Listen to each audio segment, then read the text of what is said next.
ಎಲ್ಲರಿಗೂ ನಮಸ್ಕಾರ. ನಾನು ನಿಮ್ಮ ಸುಮಾ ಪಾಟೀಲ್, ಶ್ರೀ ಶಕ್ತಿ ಸವಿರುಚಿಯಿಂದ. ಇವತ್ತಿಂದ ಒಂದು ಉತ್ತರ ಕರ್ನಾಟಕ ಸ್ಪೆಷಲ್, ನೀವೆಲ್ಲ ಗೊಜ್ಜು ಅನ್ಬೋದು, ನಾವು ಈ ಕಡೆ ಟೊಮೆಟೊ ಕಾಯಿ ಪಲ್ಯ ಅಂತೀವಿ.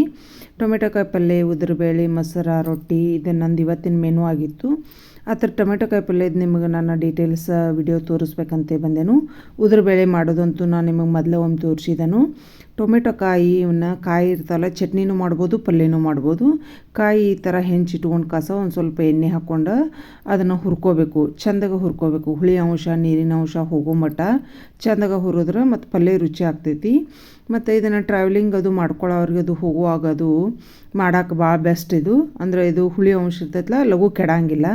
ಅದನ್ನು ಹುರಿದು ತೆಗೆದಿಟ್ಕೊಂಡು ಒಂದು ಬೊಗಣಿಗೆ ಸಾಸಿವೆ, ಜೀರಿಗೆ ಹಾಕಿ ಒಂದು ಸ್ವಲ್ಪ ಹೆಂಚಿದ ಉಳ್ಳಾಗಡ್ಡಿ, ಕೊತ್ತಂಬರಿ ಹಾಕಿ ಇದನ್ನು ಹುರಿದು ಇಟ್ಕೊಂಡಿರ್ತವಲ್ಲ ಅದನ್ನೂ ಒಂದು ಸ್ವಲ್ಪ ಹಾಕಿ ಒಂದಿಟ ಅರಿಶಿನ ಹಾಕಿ ಅದನ್ನ ಹುರ್ಕೊನಿ. ಅಂದ್ರೆ ಅವಾಗೂ ಹುರ್ಕೊಂಡಿರ್ತವೆ, ಈ ಒಗ್ಗರಣೆ ಒಳಗೂ ಒಂದು ಸ್ವಲ್ಪ ಹುರಿದ್ರೆ ರುಚಿ ಹೆಚ್ಚಾಗ್ತೈತಿ. ಅದಕ್ಕೆ ರುಚಿ ತಕ್ಕಷ್ಟು ಉಪ್ಪು, ಖಾರ, ಆಮೇಲೆ ಟೊಮೆಟೊ ಕಾಯಿ ಇರ್ತದಲ್ಲ ಅದ್ರ ಸಂಬಂಧ ನಾವು ಒಂದು ಸ್ವಲ್ಪ ಬೆಲ್ಲ ಹಾಕಬೇಕು. ಮತ್ತು ಇದು ಹೈಬ್ರಿಡ್ ಟೊಮೆಟೊ ಅದಾವು, ಇದು ಹುಳಿ ಅಂಶ ಕಡಿಮೆ ಇರ್ತೈತಿ, ಇದಕ್ಕೆ ಸ್ವಲ್ಪ ಬೆಲ್ಲ ಹಾಕಬೇಕು. ಜವಾರಿ ಟೊಮೆಟೊ ಕಾಯಿಗೆ ಒಂದು ಸ್ವಲ್ಪ ಬೆಲ್ಲ ಹೆಚ್ಚಿಗೆ ಹಾಕಬೇಕು. ಅದರ ಸಂಬಂಧ ಇದಕ್ಕೆ ಗುರೆಳ್ಳು ಪುಡಿ ಮತ್ತು ನಾನು ಶೇಂಗಾ ಪುಡಿ, ಬಿಳಿ ಎಳ್ಳು, ಕೊಬ್ಬರಿ ಪುಡಿ ಯಾವಾಗಿದ್ರೂ ಮಾಡಿಟ್ಕೊಂಡಿರ್ತಾನು. ಬದ್ನಿಕಾಯಿ ಎಣ್ಣೆಗಾಯಿ ಆಗಲಿ, ಇಂಥದ್ದು ಪಲ್ಯಗಳಿಗೆ ಆಗಲಿ ಚಲೋ ಆಗ್ತೈತಿ, ರುಚಿ ಹೆಚ್ಚಾಗ್ತೈತಿ. ಮತ್ತು ಇದಕ್ಕೆ ಶೇಂಗಾ ಕಾಳು, ಬಿಳಿ ಎಳ್ಳಿನ ಪುಡಿ ಹಾಕಿದ್ರೆ ಟೇಸ್ಟ್ ಆಗ್ತೈತಿ ಪಲ್ಯ. ಈ ರೀತಿ ಇದನ್ನು ಅವನ್ನೆಲ್ಲ ಪುಡಿಗಳು ಹಾಕಿ ಒಂದು ಸ್ವಲ್ಪ ನೀರು ಹಾಕಿ ಕುದಿಯಾಕೆ ಇಟ್ನಿ.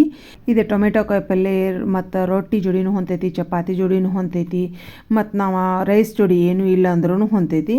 ಅಂದ್ರೆ ಒಂದು ಥರ ಪಲ್ಯ ಮಾಡಿದರೆ ಎಲ್ಲಕ್ಕೂ ಹೊಂದುವಂಗೆ ಟೈಪ್ ನಾವು ಮಾಡ್ತೀವಿ. ಈ ಥರ ಟೊಮೆಟೊ ಕಾಯಿ ನಿಮಗೆ ಸಂತೆ ಒಳಗೋದು, ಪ್ಯಾಟಿ ಒಳಗೋದು ಸಿಕ್ಕರೆ ತಂದು ಮಾಡ್ಕೊಂಡು ತಿಂದು ನೋಡ್ರಿ, ಭಾಳ ಟೇಸ್ಟ್ ಆಗ್ತೈತಿ. ಮತ್ತು ಇದು ಲಘುನು ಕೆಡಂಗಿಲ್ಲ, ಒಂದು 2-3 ದಿವಸ ಇಟ್ಕೊಂಡು ತಿನ್ಬೋದು. ಚಲೋ ಆಗ್ತೈತಿ ಫ್ರಿಜ್ ಒಳಗೆ ಇಟ್ಕೊಂಡು. ಆಮೇಲೆ ರುಚಿನೂ ಆಗ್ತೈತಿ. ಅದ್ರ ಸಂಬಂಧ ನಾನು ನಿಮಗೆ ಇದನ್ನು ಟೊಮೆಟೊ ಕಾಯಿ ಪಲ್ಯ ಮಾಡೋದು ತೋರಿಸಿನಿ. ಉದುರು ಬೇಳೆದಂತೂ ನಾನು ನಿಮಗೆ ಮೊದಲೇ ತೋರಿಸಿದನು.